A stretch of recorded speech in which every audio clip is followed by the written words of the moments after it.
Rien à dire. Bon, alors bonsoir à tous et à toutes.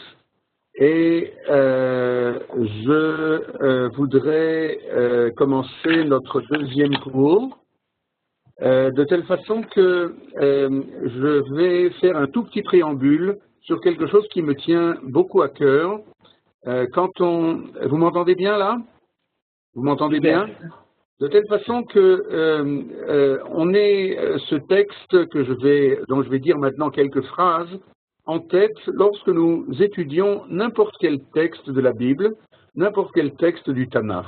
Et c'est quelque chose qui me tient à cœur parce que on entend toutes sortes de choses par rapport à l'étude du Tanakh. Alors, je voudrais citer juste 2 ou 3 phrases. La source, c'est dans le Zohar. Je ne vous l'ai pas donné parce que c'est écrit en araméen, donc je vais tout de suite traduire directement. Et je lirai en tout et pour tout 3 phrases du Zohar dans la paracha de Béha-Lotra. Ça se trouve page 152 du Zohar. Eh bien, nous avons fêté il y a une semaine la Hiloula de Rabbi Shimon, le 33e jour du Romer. Ce texte que je vais citer est au nom de Rabbi Shimon Bar Yochai, et il dit ceci, je le traduis directement, c'est pas la peine de vous le donner en araméen avant. Il dit ceci, il dit « Malheur aux hommes qui pensent que la Bible vient nous raconter ce qu'on appelle Sipurin de Alma, des histoires banales, ou milin de Hédiotei. Vous savez, le mot Hédiotei, c'est un mot grec qui veut dire des gens simples. Alors, la Torah nous raconterait, disent-ils, des histoires simples, banales, des anecdotes, quoi. Et le Zohar continue en disant que si la Torah, effectivement, devait nous raconter des histoires simples et anecdotiques, alors il y a certainement des gens aujourd'hui qui seraient plus doués pour écrire des histoires, je sais pas, avec un talent littéraire certainement plus avancé. Vous vous sentez un petit peu certainement comme moi, hein, l'ironie un petit peu qu'il y a derrière ce texte du Zohar. Et je continue encore une ou 2 phrases.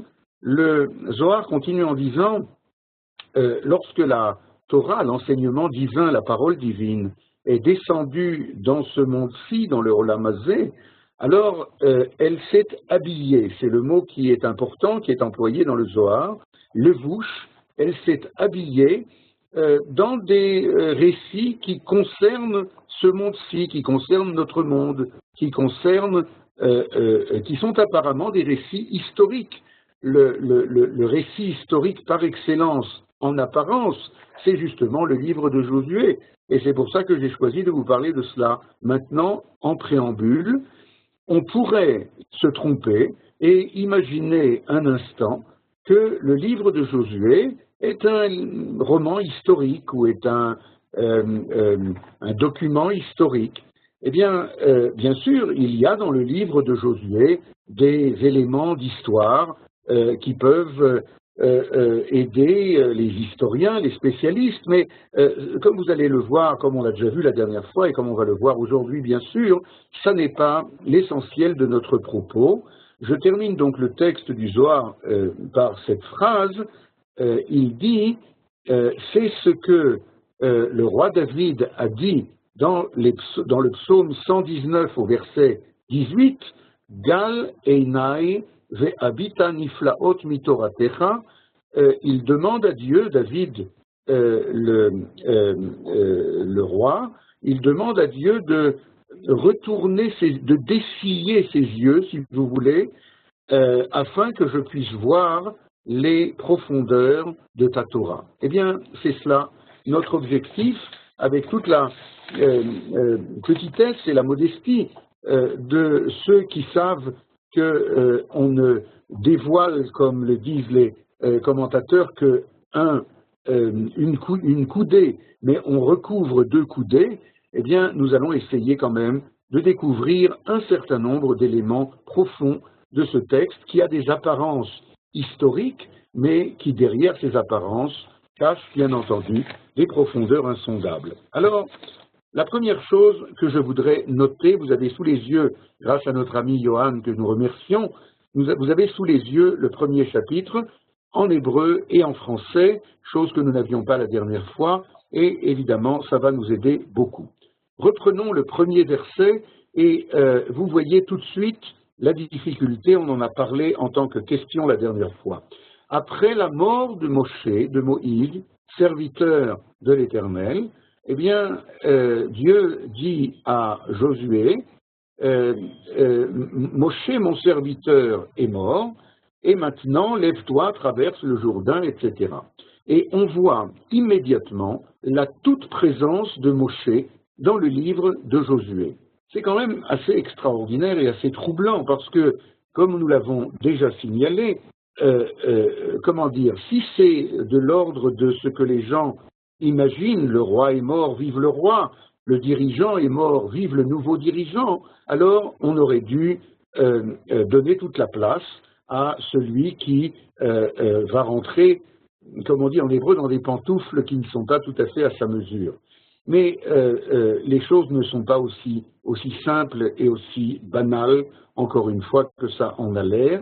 Et cette toute présence de Moïse dans tout le livre de Josué, bien sûr dès le début, a un sens extrêmement précis. Pour comprendre ce sens, eh bien, j'ai choisi de vous dire, encore une fois, succinctement, parce que notre temps est limité, ce que enseigne la Gemara de Baba Batra, page 15, à propos d'une question que vous devez certainement vous poser vous-même, ou qu'on aurait dû se poser nous-mêmes.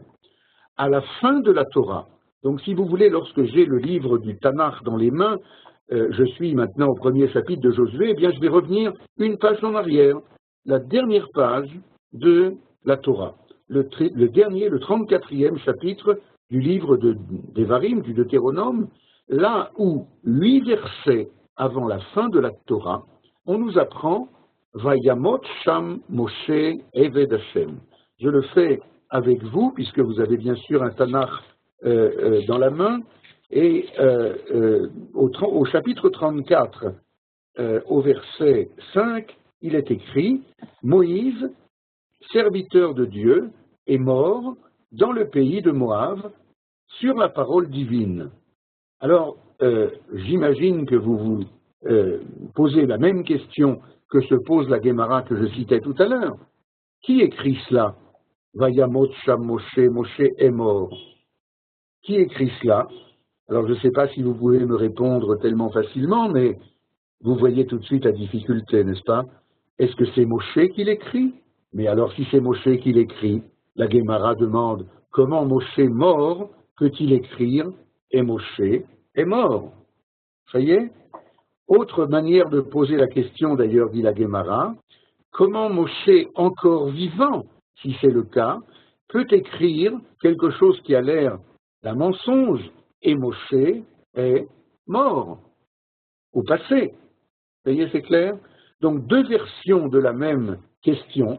C'est une question extrêmement perturbante, je ne sais pas comment dire, extrêmement troublante.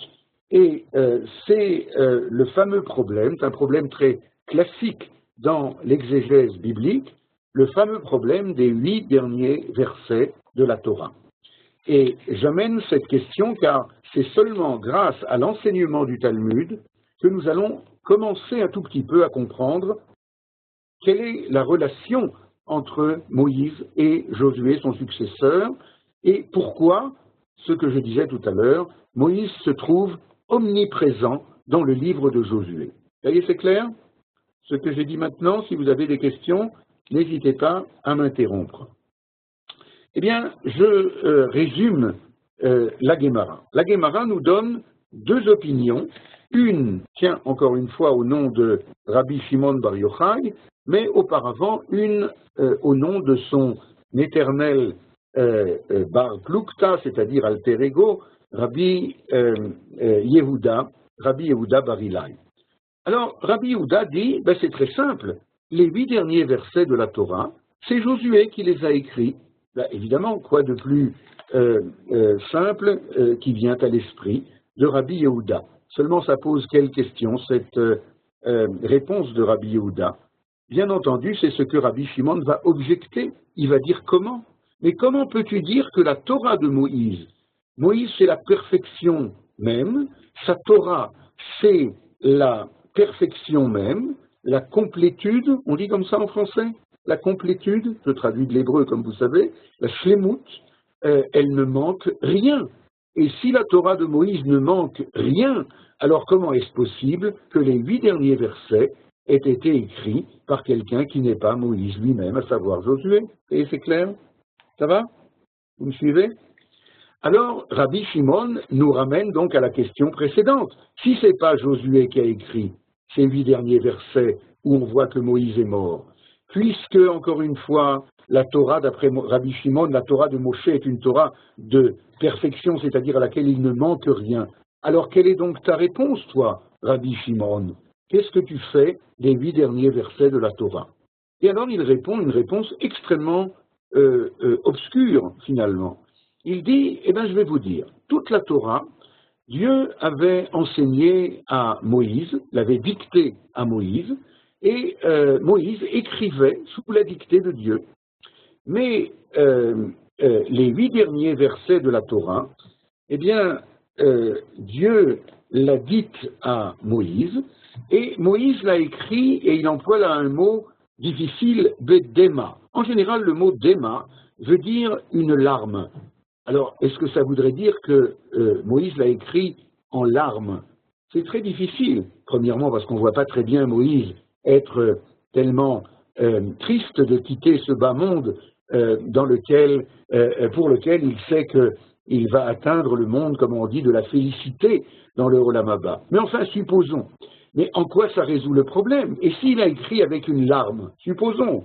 Alors en quoi ça résout la difficulté qu'on a posée concernant les 8 derniers versets, disant comment Moshe écrit et Moshe est mort? Même si c'est en larmes, ça ne résout pas la difficulté. Alors, j'espère que vous suivez les deux opinions. L'une qui a une grosse difficulté, puisque la Torah serait incomplète de Moïse, l'autre une grosse difficulté, puisqu'apparemment ça ne résout pas la question qui est posée, en quoi le fait d'écrire en larmes résout la question posée. Eh bien, il y avait un très grand sage d'Israël qui était le Gaon de Vilna. Vous avez probablement entendu parler du Gaon de Vilna, qui, venant peut-être, j'imagine, quelque chose comme une quinzaine de siècles après le Talmud, eh bien, va nous donner, dans un commentaire faramineux, va nous donner une longue explication que je résume maintenant en quelques mots. Il va nous dire, à notre grande surprise, qu'en fait, les deux opinions de Rabbi Yehuda et Rabbi Shimon ne sont pas en controverse. C'est très curieux. L'un dit que c'est Josué qui a écrit, l'autre dit ça ne peut pas être Josué. Comment est-ce qu'ils ne sont pas en controverse? Alors il va nous expliquer la chose suivante, avec beaucoup de détails que vous êtes invités à retrouver dans le commentaire du Gaon de Vilna sur la Gemara. Sur le verset de Devarim. Eh bien, il dit la chose suivante. Il dit, vous savez, la Torah, lorsqu'elle a été donnée dans Bereshit, au début, elle a été donnée à Moïse avec toutes sortes de mélanges de lettres, de mélanges de noms. Les noms de Dieu, tout est mélangé de telle façon que c'était illisible. C'est Moïse, dans sa grande sagesse, qui a transmis une Torah qui soit accessible au peuple d'Israël, pas seulement de sa génération, bien sûr, mais de toutes les générations. Eh bien, comment dit-on mélanger dans le langage de la Mishnah, du Talmud? On appelle cela Medouma. Ça ressemble au mot déma dont on parlait tout à l'heure, qui on traduisait par en larmes, mais le Gaon de Vilna ne dit pas du tout. Ce que la Gemara nous a dit, ce que Rabbi Shimon a voulu nous dire, c'est que Dieu a donné à Moïse une Torah, ces 8 derniers versets de la Torah, il les a donnés mélangés, comme était la Torah auparavant, jusqu'à ce qu'elle arrive entre les mains, si je peux dire, de Moshe, qui lui l'a organisée de telle façon qu'elle nous soit compréhensible et accessible. Ça va, vous suivez? Eh bien, si c'est comme ça, on comprend maintenant le mot Bedema. Moïse a donc écrit Vaya Motsa Moshe, les 8 derniers versets, et Moïse est mort, etc. Mais il les a écrits, comment dire, mélangés, incompréhensibles pour nous. Est venu ensuite, après sa mort, Josué, et c'est lui, Josué, qui va faire que ces versets qui nous étaient incompréhensibles, dans le niglé, dans la dimension dévoilée des choses, eh bien, vont prendre le sens que nous leur connaissons maintenant. Et par conséquent, les 8 derniers versets de la Torah sont d'une certaine façon l'œuvre commune de Moïse et de Josué, et donc ça résout les 2 difficultés que nous avions. Premièrement, la Torah de Moïse n'est pas incomplète, à Dieu ne plaise, car la perfection même ne peut pas écrire une Torah qui soit imparfaite, et donc ces versets-là étaient écrits d'une certaine façon par Moïse, mais d'une autre façon, c'est Rabbi Shimon aussi qui a raison, car ces versets étaient illisibles, et par conséquent, il n'y avait pas marqué « et Moïse est mort », de telle façon qu'on puisse dire « il y a ici quelque chose qui ressemble à un mensonge, à Dieu ne plaise ». Et puisque c'était illisible, incompréhensible, est venu Josué après la mort de Moshe, et il a introduit ces ruptures, ces différences entre les mots, les lettres et les versets, etc., de telle façon à ce que ça soit parfaitement compréhensible pour le lecteur. Pourquoi est-ce que j'ai choisi d'amener cette longue analyse? D'abord parce que c'est quand même impressionnant de voir comment est-ce que Moïse et Josué, finalement, à un certain niveau, ne font qu'un. À un certain niveau, ils sont 2 aspects d'un même enseignement. Un enseignement qui, je le répète, celui de Moïse, est un enseignement qui fait venir la parole divine qui est ésotérique, qui est cachée, la fait devenir accessible pour le peuple d'Israël, mais un autre enseignement qui est celui de Josué, que l'on va appeler bientôt la Torah d'Eretz Israël, la Torah du pays d'Israël, puisque c'est Josué qui fait entrer le peuple dans le pays après la mort de Moïse, et c'est donc d'une Torah, comment dire, que nous allons essayer de définir maintenant, de caractériser maintenant, que Josué va être le maître authentique, alors que cette Torah de Josué était, pour ainsi dire, comprise, comment dire, inclus dans la Torah de Moïse lui-même, mais elle n'était pas encore révélée. C'est lorsque Josué va venir qu'il va révéler cette Torah toute nouvelle, bien que toute ancienne, qui est la Torah de Moïse. Ça va jusque-là? Vous n'avez toujours pas de questions? Alors je crains que ce que je dis vous est déjà tellement connu que je vais devoir accélérer un petit peu. Non, peut-être c'est pas ça la raison qu'il n'y a pas de questions, mais n'hésitez pas, ça nous permettra de préciser les choses. Alors, j'avance un peu et je voudrais amener un texte que nous verrons plus en détail par la suite et qui est très important par rapport à la transmission de la Torah de Moïse à Josué. Je crois avoir déjà cité dans le dernier cours cette phrase des sages du Talmud, disant que le visage de Moïse était comme le visage du soleil et le visage de Josué était comme le visage de la lune. Alors ça c'est bien clair, la lune tire toute sa lumière de la lumière du soleil. Il n'y a aucun doute là-dessus, et par conséquent toute la Torah de Josué, si déjà j'en ai parlé, n'est pas une Torah nouvelle, bien entendu. Il n'y a qu'une Torah, elle est une, indivisible et, comment on dit, la perfection même, et pourtant, il y a une espèce de renouveau. Ça veut dire, on dit en hébreu, chidouche. Le renouveau de la Torah en Eretz Israël, évidemment, c'est un thème extrêmement actuel pour le peuple d'Israël qui vient, dans nos dernières générations, de retrouver sa terre, de retrouver sa langue, sa culture, sa présence sur la terre des ancêtres. Eh bien, le renouveau auquel nous accédons dans l'étude de la Torah, et tout particulièrement dans l'étude de la Bible, du Tanakh, dans notre génération, n'est pas sans lien étroit avec ce que nous sommes en train d'apprendre maintenant dans la génération de Moïse d'une part et la génération de Josué d'autre part. Moïse qui est mort dans le désert, enfin qui est mort de l'autre côté du Jourdain, qui n'aura pas l'autorisation divine de pouvoir pénétrer en terre d'Israël, bien qu'il a supplié de pouvoir y accéder.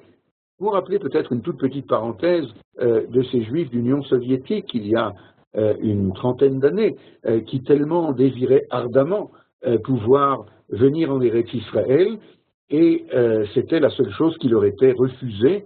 Eh bien, on les appelait des réfusniks. Vous vous rappelez? Eh bien, j'ai dit une fois dans un cours que le premier réfusnik de l'histoire, c'est justement Moshe Rabbeinu, c'est Moïse notre maître, qui a tellement supplié dans la paracha de Vaetranan, du livre de Devarim, de pouvoir entrer dans le pays. Il y a à cela, bien entendu, des raisons extrêmement importantes et profondes pourquoi Moïse n'a pas pu entrer dans le pays. Nous les verrons un petit peu plus tard, mais il y a dans cette compréhension une ouverture vers ce qui est maintenant le troisième volet de mon étude ce soir, le troisième et dernier volet de mon étude de ce soir. Et c'est le volet le plus important. Je répète la question qui nous occupe maintenant, que nous avons seulement ouvert pour l'instant. Qu'est-ce que l'on peut appeler Torah d'Eretz Israël ou Torah de Josué? Car il s'avère que c'est la même chose.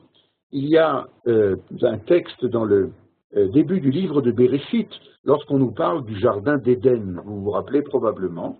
Dans le jardin d'Éden, il y avait 4 fleuves.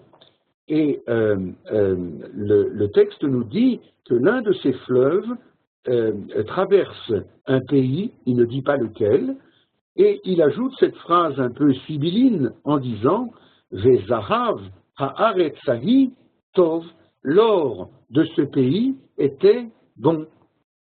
Alors le Midrash dit, enfin ça c'est moi qui ajoute évidemment l'interrogation du Midrash, on n'est pas à la bourse au diamant ou à la bourse de l'or pour apprendre déjà dans l'un des premiers versets de la création du monde, et lorsqu'on parle du jardin d'Éden, que l'or de ce pays est bon. Alors le Midrash dit non, non, l'or de ce pays est bon, c'est pour nous enseigner qu'il n'y a pas de Torah comme la Torah d'Eretz Israël.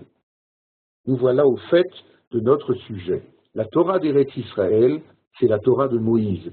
C'est un chidouche absolu, c'est un renouveau absolu de la Torah de Moïse.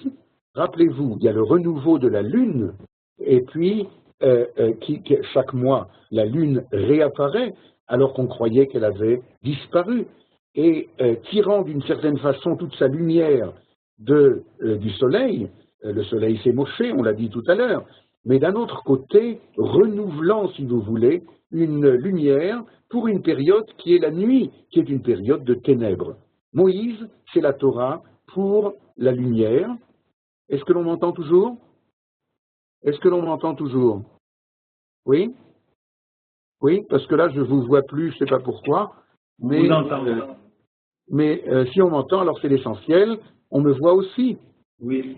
Ah ben alors, tout est bien pour le mieux dans le meilleur des mondes, c'est-à-dire en Eretz Israël. Alors, c'est cela que nous essayons maintenant de caractériser, peut-être pas de définir, mais de caractériser. Qu'est-ce que c'est que la Torah de Josué par rapport à la Torah de Moïse? Eh bien, pour cela, nous allons reprendre notre premier chapitre de Josué que vous avez sous les yeux, et on va signaler quelques difficultés, quelques objections, quelques mots difficiles. Prenons tout de suite, par exemple, le deuxième verset, pardon. Ve'ata, vous voyez, Moshe Avdimet, Moshe mon serviteur est mort, Ve'ata kum avor et ayarden azé. Alors vous savez suffisamment l'hébreu, je suppose, pour comprendre que c'est pas comme dans la traduction que je vois ici du rabbinat, je suppose. Il n'y a pas marqué traverse le Jourdain, il y a marqué traverse ce Jourdain. Hayarden hazé, hazé, pronom démonstratif, qui veut dire celui-ci. Et bien entendu, je comprends très bien pourquoi la traduction rabbinique n'a pas donné ce Jourdain. Vous comprenez aussi, n'est-ce pas? Pourquoi il n'y a pas marqué traverse ce Jourdain? Ben, évidemment, parce qu'il n'y en a pas 36, il y en a un. Donc, qu'est-ce que c'est que ce petit mot qui dérange, hazé, que l'on voit ici? Ça y est, c'est clair? On va voir que cette difficulté a lieu dans ce chapitre de nombreuses fois. Tout de suite après, Ata vechol ha'am hazé, toi et tout ce peuple. Comment ça, ce peuple? On aurait dû dire toi et tout le peuple. Encore une fois, on est en train de parler, bien entendu, du peuple hébreu. Il n'y a aucun doute là-dessus. Les Esquimaux, pour l'instant, nous intéressent moins, n'est-ce pas? Je crois il faut s'habituer malgré tout. On n'est pas en train de lire un texte, je le répète depuis tout à l'heure, un texte littéraire. C'est un texte scientifique, rigoureux. Alors, c'est vrai que c'est une science de la parole divine, mais c'est une science. Et par conséquent, on ne peut pas dire Ha'amazé, ce peuple-là, s'il n'y a pas à cela une raison très précise. On aurait dû dire Ata vechol ha'am, toi et tout le peuple. Et ça n'aurait posé aucune difficulté. Ça va jusque-là? Cette difficulté-là se poursuit dans la suite. Un peu plus loin, on peut voir peut-être la suite, Johan, la suite du texte. Voilà. Je ne sais pas comment je... Ah, c'est toi qui fais bouger? C'est toi qui fais bouger. Alors, je vais te dire les versets qui nous intéressent. Le verset 4 d'abord. Le verset 4, un petit peu avant. Voilà. Mehamidbar ve'a Levanon hazé. Depuis le désert, on traduit jusqu'au Liban. Alors, évidemment, jusqu'au Liban. Alors que dans le texte en hébreu, il y a marqué ce Liban, encore une fois. Et ça, alors, ça dérange vraiment. Je ne sais pas comment dire, un seul Liban déjà nous pose pas mal de problèmes, alors imaginez qu'on en ait plusieurs. Vous voyez la difficulté, n'est-ce pas? Un peu plus loin encore, on va voir maintenant le verset... Bon, on va sauter, il y a encore une ou deux fois, mais on va sauter jusqu'au verset 8, où là, il y a une grande difficulté. Lo yamush sefer haTorah hazeh mipicha. Que ce livre de la Torah ne quitte pas ta bouche, ve'agita bo yomam balayla, et tu le méditeras jour et nuit, les man tishmor la asot kechol hakatuv bo, afin de garder, de préserver et de faire tout ce qui y est écrit. Alors, pourquoi est-ce que je dis que c'est une difficulté peut-être encore plus grande que celle qu'on a vue? C'est toujours la même chose. Combien de Torah y a-t-il? Il n'y en a qu'une. Alors, pourquoi est-ce que cette Torah-là ne doit pas quitter ta bouche? Quoi? Il y a plusieurs Torahs? Car vous savez aussi bien que moi, sans étudier la Gemara, qui par ailleurs dit souvent à zé les maret, lorsque le mot zé est utilisé, c'est pour diminuer la signification. Si je dis les chaises, ou la chaise même, alors je fais allusion dans la science hébraïque de la Torah, si je dis la chaise, je fais allusion à toutes les chaises du monde, le concept de chaise, si vous voulez. Mais si je fais allusion à cette chaise, alors c'est une et pas toutes les autres. Ça y est, c'est clair? Alors, j'en viens maintenant à l'essentiel. Pourquoi, dans le premier chapitre de Josué, lorsque nous voulons essayer de comprendre quelle est la Torah de Josué, quelle est la Torah d'Eretz Israël, en quoi y a-t-il un renouveau total de la Torah de Moïse par le fait que le peuple, sous la direction de Josué, va entrer en Eretz Israël? Eh bien, c'est ce petit mot, hazé, qui va nous donner la clé. Dites-moi vous-même, de quoi est-ce que, au sens strict du mot, je peux dire hazé, celui-ci, et de quoi est-ce que je ne peux pas dire hazé, celui-ci? Vous avez une réponse? J'ai aussi, moi, le droit de vous interroger, pas seulement vous de m'interroger moi, n'est-ce pas? De quoi est-ce que je peux dire celui-ci, hazé, en montrant du doigt? Johan, tu as aussi le droit de réponse. Ben, je pense que vous l'avez dit, à partir du moment où je peux pointer du doigt, c'est-à-dire que c'est démonstratif, je dois être face à cette réalité pour pouvoir la pointer du doigt. Bon. Alors, ça veut dire que ça fait partie de quel monde par rapport à quel autre? Je vais vous donner un exemple. Encore une fois, nous ne faisons pas de la littérature, mais nous faisons une science de la langue hébraïque de la Bible, de la prophétie. Eh bien, Justement, Arabe, il y a une question sur le chat par rapport à ça. Je ne sais pas si vous avez vu, mais dans le chat, on a Boris Lev. je clique sur le chat. Oui, cliquez sur le chat, il y a une question de Boris Lev par rapport à ça. Oui. Vous la voyez? Ah, est-ce qu'on peut tout de même analyser le texte avec des méthodes littéraires? C'est ça? Oui, exactement. C'est une question qui dépasse un petit peu le cadre de cet exposé. Comment est-ce que je reviens là à mon truc participant? Voilà, exactement. D'accord. Bien que je ne vous vois pas encore. Ça va venir. Écoutez, je crois que la réponse n'est pas univoque. Je réponds à celui qui a posé la question de savoir si on peut utiliser des méthodes littéraires. Oui, mais je vais répondre d'une façon très sobre, bien que ça ferait l'objet vraiment d'un cours entier. Je pense que la réponse est oui, mais quoi? Mais à condition de savoir ce que l'on cherche. C'est-à-dire, si, comme nous allons le voir maintenant tout de suite, d'ailleurs à titre d'exemple et dans les prochains cours aussi, si nous savons ce que nous cherchons au titre de la révélation prophétique, alors les méthodes littéraires, sans aucun doute, peuvent nous aider à découvrir ce que nous cherchons. Vous avez certainement entendu parler de quelqu'un qui était une femme extraordinaire, qui s'appelait le professeur, comme on dit, la professeure Nechama Leibovitz.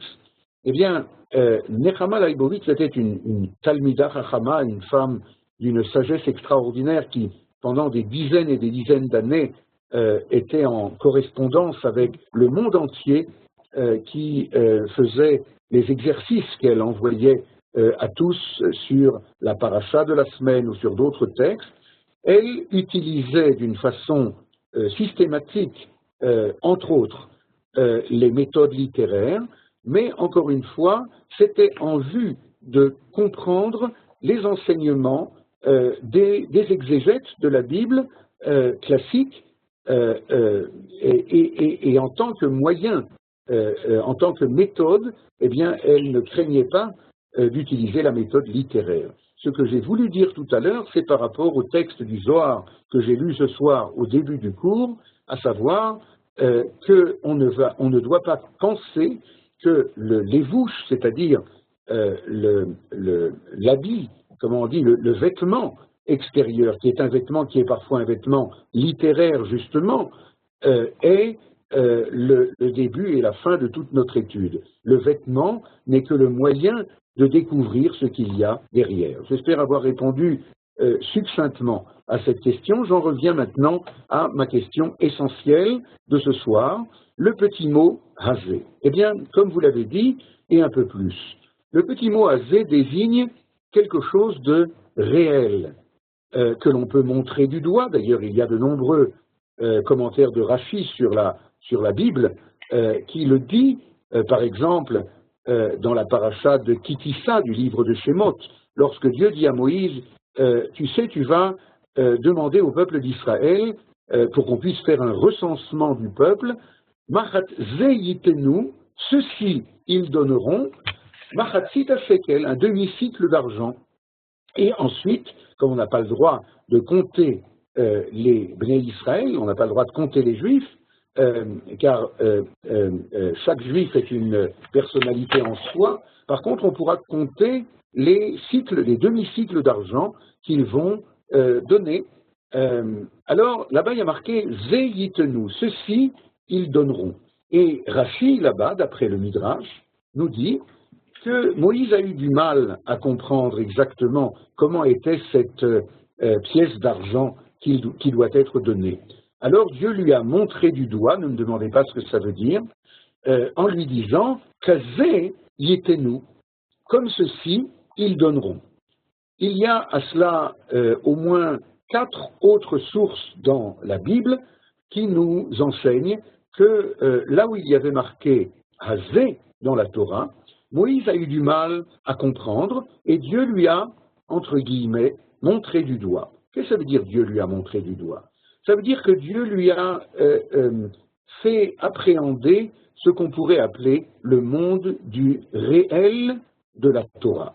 Il y a le monde du spirituel de la Torah et il y a le monde du réel de la Torah. En hébreu, ça s'appelle très simplement Hazé, et puis qu'est-ce que c'est le contraire de Hazé? Hahu. Hahu.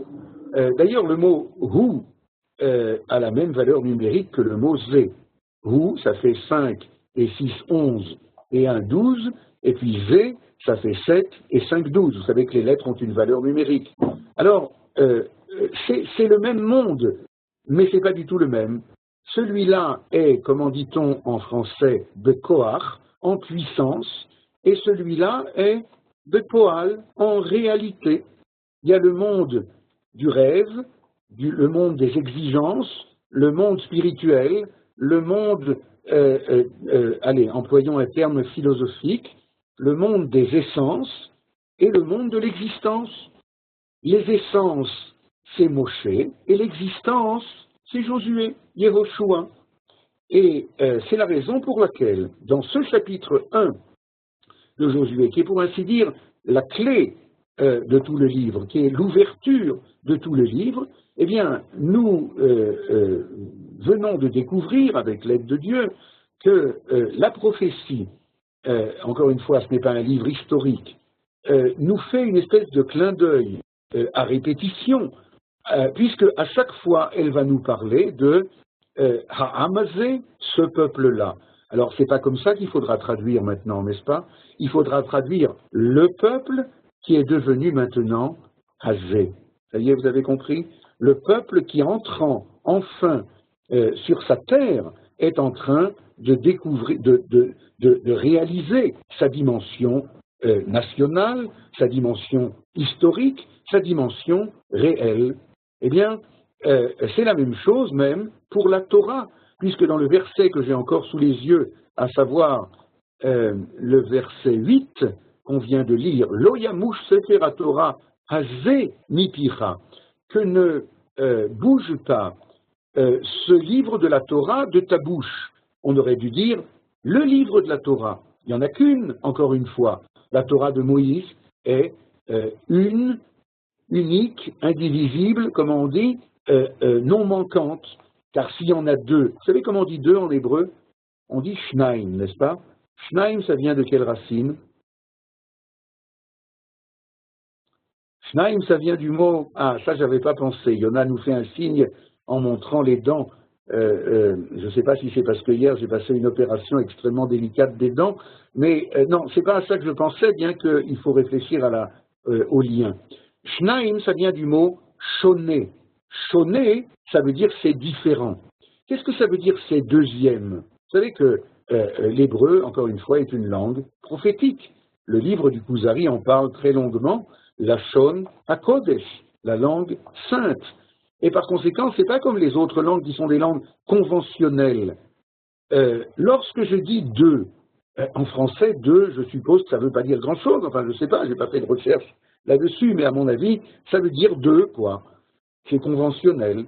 Quand on dit shnaim en hébreu ou sheni, ça vient du mot shoné, puisque c'est shoné, c'est différent. Eh bien, c'est ça la signification prophétique de ce qui est deux. Le deux, c'est ce qui est différent du un. Vous avez compris? Echad, en hébreu, veut dire shalem, complet, parfait, auquel il ne manque rien. Mais s'il y a shnaim, sheni, c'est parce qu'il y a quelque chose qui est shoné. C'est quelque chose qui est différent. Et ça voudra dire que le un n'était pas aussi un en hébreu qu'il en avait l'air, aussi complet qu'il en avait l'air. Revenons à notre sujet. Lorsque il est dit que Lo yamush sefer Torah hazé mipicha, ça ne veut pas dire qu'il y a, à Dieu ne plaise, une autre Torah que la Torah de Moïse. Mais ça veut dire que la Torah de Moïse, qui est la perfection même, on en parlait tout à l'heure à propos des 8 derniers versets, la Torah de Moïse est maintenant, grâce à Josué et à l'entrée du peuple en terre d'Israël, est en train de devenir, comment dire, Hazé, est en train de devenir une réalité historique, une réalité sociale, une réalité nationale. Elle était, cette Torah, en puissance dans le désert, elle va devenir en réalité. Lorsque nous allons accéder probablement dès la semaine prochaine à notre deuxième chapitre de Josué, nous allons devoir comparer l'envoi par Moïse des explorateurs il y a 40 ans de cela, n'est-ce pas? Nous sommes à 40 ans de la sortie d'Égypte et de l'envoi des explorateurs dans la deuxième année de la sortie d'Égypte, et c'est ensuite pendant 39 ans que le peuple va errer dans le désert comme punition de la faute des 10 explorateurs. Je suppose que ce sont des thèmes qui vous sont un petit peu familiers, sinon reportez-vous d'ici à la semaine prochaine, je vous donne des devoirs de vacances, comme on dit. Reportez-vous d'ici la semaine prochaine à la paracha Shlach Lecha, dans le livre que nous commençons cette semaine, le 4e livre du Pentateuque, c'est-à-dire Bamidbar. Là-bas, dans la paracha de Shlach Lecha, je crois que c'est au chapitre 13 de mémoire, eh bien, on nous raconte le récit de la catastrophe des Meraglim, des explorateurs que Moïse avait envoyés. Et la semaine prochaine, nous aurons à comparer entre les 12 explorateurs envoyés par Moïse et ceux, vous verrez au nombre de combien, car vous allez lire également pour la semaine prochaine le 2e chapitre en français, même si vous voulez, de Josué, et vous verrez que Josué ne trouve pas mieux à faire, si je peux dire, que de réitérer, vous voyez déjà tout de suite la question, de réitérer ce qui va donner une catastrophe à l'époque de Moïse, c'est-à-dire d'envoyer les explorateurs, cette fois, vers Jéricho. Je dis cela parce que c'est maintenant que nous venons de découvrir un petit peu ce qui anticipe cet envoi des explorateurs. On vient de découvrir, et je m'avance vers mes conclusions de ce cours, on vient de découvrir, avec l'aide de Dieu, que le petit mot Hazé, ce petit mot de 3 lettres, caractérise mieux que tout autre ce qui va être maintenant le livre de Josué, la Torah de Josué, la valeur, la nature d'Eretz Israël. Rappelez-vous de notre cours précédent à propos de la Gemara de Nedarim, pourquoi est-ce qu'il aurait fallu de toute façon donner au peuple d'Israël le livre de Josué, même dans un temps bien heureux où il n'y aurait pas eu besoin des autres prophètes, c'est ce que nous avons appris à ce moment-là. Eh bien, c'est parce que il contient ce livre Erka Shel Eretz Israël, la valeur, la nature d'Eretz Israël. Quelle est, disons-nous maintenant, la valeur, la nature d'Eretz Israël? Eh bien, c'est que ce qui était en puissance à l'époque de Moïse et de ces explorateurs qui étaient des grands de la Torah, mais de la Torah du désert, eh bien, ce qui était en puissance chez eux, ce qui chez les explorateurs, on le verra, était une espèce d'inhibition, d'empêchement de pouvoir entrer en Eretz Israël. Là aussi, je vous demanderai d'essayer d'exercer votre oreille. Toute notre étude est dirigée vers ce que nous appelons l'écoute prophétique. Eh bien, en français, ça s'appelle « entrer en Eretz Israël », au pays d'Israël.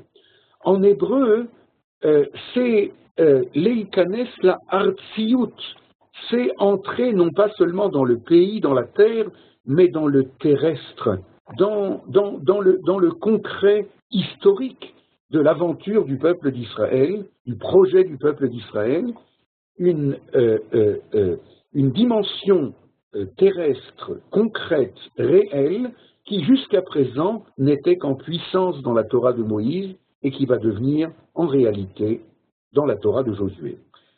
Sachez-le, et ça aussi on en a déjà un petit peu parlé la dernière fois, le danger le plus grand, et peut-être c'est par là que je vais conclure pour l'instant, le danger le plus grand qui guette l'étude de la Torah, l'enseignement de la Torah, y compris chez des gens qui sont des sages de la Torah, mais qui ont hérité d'une Torah de 2000 ans d'exil, eh bien, le danger le plus important qui les guette, qui nous guette, c'est de donner à la Torah une signification allégorique. Vous vous rappelez qu'on a parlé de cela la dernière fois?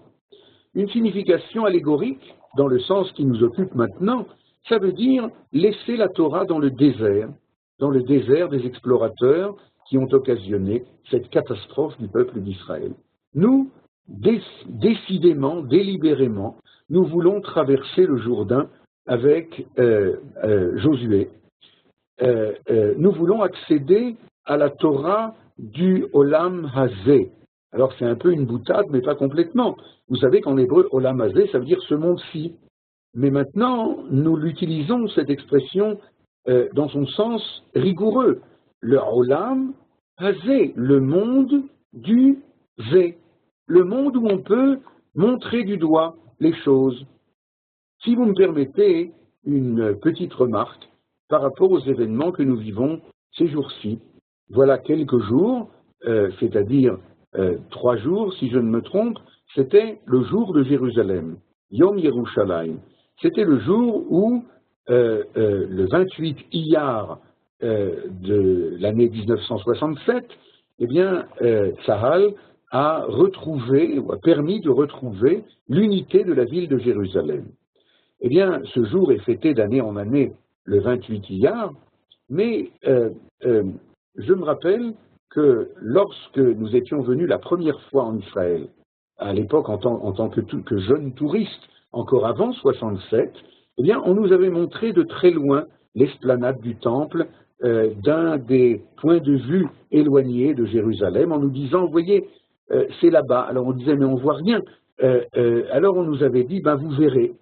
Et je crois qu'effectivement, lorsque tout ce que nous avons entendu de la Torah de Moïse, de la Torah de l'autre côté du Jourdain, commence à devenir une réalité historique, alors nous sommes dans la Torah de Josué.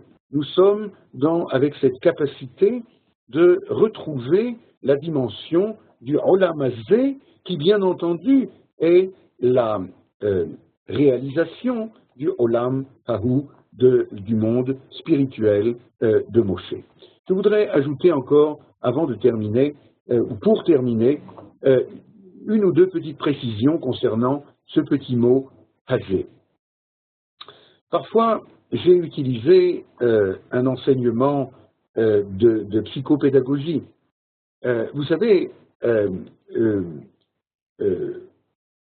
le monde que nous avons appelé Olam Hahu, le monde spirituel, est aussi le monde abstrait. L'abstraction par rapport à la concrétisation, l'abstraction est quelque chose qui est extrêmement important au niveau de l'éducation. Toute éducation, là c'est mes 5 minutes de psychopédagogie si tu me permets, eh bien c'est important parce que en quoi consiste le chinour, l'éducation? D'ailleurs l'éducation de nous-mêmes, et puis l'éducation de nos enfants et l'éducation de nos pupilles. En quoi ça consiste l'éducation? À mon avis, ça consiste en rien d'autre que de élever la pensée de l'enfant, on va dire, du concret à l'abstrait. Vous vous rappelez de ce livre de Piaget, la pensée concrète chez l'enfant? Eh bien, effectivement, l'enfant est, pour ainsi dire, je cherche le mot en français, kavoul, il est, pour ainsi dire, attaché, emprisonné dans le monde concret, depuis qu'il est tout petit d'ailleurs. Un bébé, d'ailleurs, on dit les psychologues du premier âge, lorsqu'il entend un bruit de moteur, eh bien il est bruit de moteur. C'est-à-dire, il ramène le monde concret à lui-même, et petit à petit, il va commencer, principe de plaisir, principe de réalité, justement, de réalité, eh bien, il va commencer à comprendre qu'en dehors de lui, il y a encore quelqu'un, ou en tout cas quelque chose, et puis petit à petit, il va grandir. Et lorsqu'il grandit, accompagné par nous, enfin par l'éducateur, eh bien, il va être invité à sublimer le monde concret auquel il est tellement attaché, pour petit à petit fréquenter le monde de l'abstraction. Qui dit monde de l'abstraction, d'ailleurs, dit monde spirituel, n'est-ce pas? Comment disait le Petit Prince de Saint-Exupéry, les choses les plus importantes dans le monde sont celles qui sont invisibles. Alors, qu'allons-nous répondre à notre enfant ou notre pupille lorsqu'il nous pose la question clé, mais tu nous parles de Dieu, mais où est Dieu? Alors on peut toujours lui répondre, mais enfin arrête de poser des questions idiotes. Mais à ce moment-là, soit il posera plus de questions jamais de sa vie, avec toutes les conséquences que ça peut avoir, soit il sera pris d'un manque total de confiance, de émouna, et c'est tout aussi grave. Eh bien, c'est vrai, l'enfant pose la question « où ?» parce qu'il est dans un monde concret, makom, un monde spatial, et pas du tout un monde abstrait, c'est-à-dire il y a le temps et il y a l'espace. D'accord? Le temps, c'est la dimension abstraite, l'espace, c'est la dimension concrète. Alors, allez toujours essayer d'expliquer à un petit enfant que c'était hier ou avant-hier ou que ce sera demain. Vous avez vu les difficultés que vous avez à ce niveau-là? Parce que le temps, c'est quelque chose d'abstrait. Alors, où est Dieu? C'est une question qui n'a pas de réponse. Et par conséquent, alors qu'on peut et on doit encourager les questions de ces enfants ou des gens dont on a charge d'éducation, et on doit s'efforcer d'y répondre le mieux possible, mais il y a une question au monde qui n'a pas de réponse. Et vous comprenez pourquoi? Puisque Dieu, si je peux dire quelque chose de négatif de lui, car dire de positif c'est impossible, de négatif de lui, c'est qu'il n'est pas dans le makom, il n'est pas spatial. Il est plus réel que le réel, mais il n'est pas enfermé dans un makom. Et par conséquent, tout ce que je dirais à mon enfant, par exemple, il y a des gens qui répondent à cette question, Dieu est partout. C'est une bonne réponse? Qu'en pensez-vous? Johan n'est pas d'accord. Pourquoi?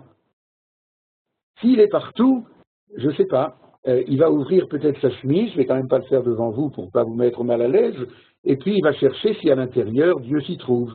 Vous comprenez ce que ça veut dire pour un enfant? Dieu est partout. Ça veut dire qu'il est, c'est Spinoza, c'est une philosophie religieuse qu'on appelle panthéisme. Il est partout, panthéisme, Dieu est partout. La phrase que nous apprenons dans le Midrash, et par là je conclus maintenant réellement notre étude, la phrase qu'on trouve dans le Midrash à propos du verset. Nous sommes à quelques jours de la fête de Shavuot, du don de la Torah, lorsque Dieu dit à Moïse, Hine makom iti, voici un endroit avec moi dans l'anfractuosité du rocher du Sinaï. Voici un endroit avec moi. Ça semblerait contredire ce que je viens de dire, n'est-ce pas? Un endroit avec moi. Alors le Midrash met les points sur les i. Enfin, comme disait Manitou, en hébreu c'est un peu difficile de mettre les points sur les i, mais comme nous parlons français c'est possible, et il dit comme ça. Hu mekomo shel olam ve'ein ha'olam mekomo. Il est l'endroit du monde, mais le monde n'est pas son endroit. Voilà. C'est de cela qu'il faut se rappeler. Le livre de Josué est la révélation de la Torah de Moïse tout entière. C'est la même lumière, c'est la même prophétie, mais elle se renouvelle absolument par le fait nous allons découvrir que bien que la Torah divine, que Dieu n'est pas enfermé dans un endroit, elle se réalise dans un endroit bien particulier qui s'appelle Eretz Israël, le pays d'Israël, et c'est Josué qui va nous révéler les caractéristiques de cette Torah. Je vous remercie. Merci beaucoup, Toda Rabba la Ravatoun. Et je vais faire quelque chose qu'on ne fait pas toujours. mais j'ai envie que vous posiez des questions. Donc, je vais ouvrir les micros de vous, Olivier, Boris et Malka. Et si vous avez une question, vous n'avez plus qu'à parler. Non. Malka, Benita, est-ce que vous avez une question? Peut-être, puisqu'on nous dit que, oui, c'est Hachem est partout, en fait, pourquoi nous dit-on qu'il descend au mois de Elul dans ses jardins? Et on ne sait pas vraiment. Non? Je ne suis pas sûr d'avoir compris la question. J'ai entendu Elul, j'ai entendu il descend dans le jardin. Au mois d'Elul, on nous dit qu'Hachem descend nous voir. Ah, alors vous voulez dire qu'est-ce que ça veut dire de descendre? C'est ça votre question? Qu'est-ce que ça veut dire que Dieu descend? C'est une excellente question parce que, effectivement, en particulier Maïmonide, qui est, comme vous le savez, un opposant virulent à la faute majeure que l'on appelle Hagshama, c'est-à-dire matérialisation du divin. Eh bien, dans son livre Le Moré Nevuchim, le guide des égarés, parle longuement de toutes ces difficultés, il les analyse une après l'autre, et je vais vous donner un exemple de ce qu'il enseigne qui vous donnera en allusion une réponse à votre question directement. Lui, il parle par exemple, lorsqu'il y a marqué de la main de Dieu. La main de Dieu, là encore, apparemment, c'est une matérialisation à outrance. Comment doit-on comprendre? Alors il explique très simplement, il dit, regarde, comment c'est la main chez l'homme, chez la femme? La main, c'est ce qui me permet, moi qui me trouve ici, d'arriver là-bas. Vous me voyez là sur la vidéo? J'arrive jusque là-bas, car ma main me permet d'arriver là où moi-même je ne suis pas, pour ainsi dire. Eh bien, il dit c'est pareil. La main de Dieu, c'est le fait qu'il est là où il est, très haut. Bien sûr, ce n'est pas une question d'alpinisme. Il est là où il est, mais il parvient là où sa main parvient. Alors, lorsqu'on dit que Dieu descend, lorsqu'on dit qu'au mois de Elul, Dieu s'offre au peuple, à la présence, sa présence s'offre au peuple d'Israël, eh bien, d'un côté, c'est tout à fait réel, c'est vrai, et chacun peut en faire l'expérience, que l'accès au divin ou à la moralité divine au mois de Elul est absolument plus aisé que tout le reste de l'année, mais d'un autre côté, bien entendu que c'est comme la main dont je parlais tout à l'heure. Ça veut dire sa présence nous est proche, lui se trouve là où il se trouve. C'est clair? Et bien sûr, Tarav, si je pourrais donner encore une petite explication que j'ai entendue dans le Mirabanim, et on a souvent l'impression, la tendance à croire que le temps est linéaire. Et la Torah nous enseigne que le temps n'est pas linéaire, mais au contraire, il est circulaire et c'est une spirale qui monte vers le haut. C'est-à-dire que lorsque vous posez votre question, madame, on doit comprendre qu'Lo Kolaitim Shavot, pas toutes les époques et pas tout le temps ne sont linéaires, ne sont égaux. Et donc c'est pour ça qu'on dit qu'à une certaine époque de l'année, Dieu, entre guillemets, se trouve plus proche. Mais en réalité, à chaque fête, bientôt c'est la fête de Shavuot, il va encore avoir un autre dévoilement de Dieu, un autre rayonnement divin sur la terre. Et le rayonnement divin qui est en rapport avec la fête, avec le mois des Elul, on le traduit nous dans notre langage que Dieu est plus proche et descend dans le champ. Voilà, juste une parenthèse du Birshut Arav. La semaine prochaine, c'est Johan qui fait le cours, d'accord? Non, je vois qu'il n'est pas d'accord, alors on va quand même continuer nous-mêmes. Donc je répète et je termine. La semaine prochaine, nous allons entamer le deuxième chapitre de Josué. Peut-être il y aura encore quelques éléments sur le premier chapitre dont nous n'avons pas parlé. Donc essayez de préparer le deuxième chapitre, de savoir de quoi il s'agit, et essayez aussi de lire le chapitre 13 de Bamidbar, le chapitre qui parle des explorateurs de Moïse, car nous aurons à faire la comparaison. Merci, Chag Sameach pour Shavuot et à la semaine prochaine. Merci beaucoup. Olivier, est-ce que vous avez une question? Non, j'ai pas de questions. Tout va très bien. Ok. Merci beaucoup. Merci au Rav pour ce magnifique shiur. On a beaucoup apprécié. Donc, comme il a dit, on se retrouve la semaine prochaine. On aura vécu Shavuot avec une bonne veillée. On sera rempli de Torah pour arriver à ce cours. Et quant à moi, j'aurai le plaisir de vous retrouver dès demain. Toute la semaine, on a des cours. Demain, on a à 19h heure française, on a un cours sur la paracha de Shavua avec une vision actuelle. Et puis après, on commence une nouvelle série de cours, Introduction à l'histoire juive. Ce sera avec un guide très connu, Dan Levy, qui nous fera justement cette introduction à l'histoire juive. Cours vraiment à ne pas rater. Nouvelle série de cours qui commence. Voilà, si vous avez apprécié, parlez-en autour de vous. Et en attendant, Shavua Tov, et que des bonnes choses pour tout le monde. Et rendez-vous pour encore plus de cours avec lilmod.org. Merci beaucoup. Shalom et Litrot. Chag Sameach. Chag Sameach.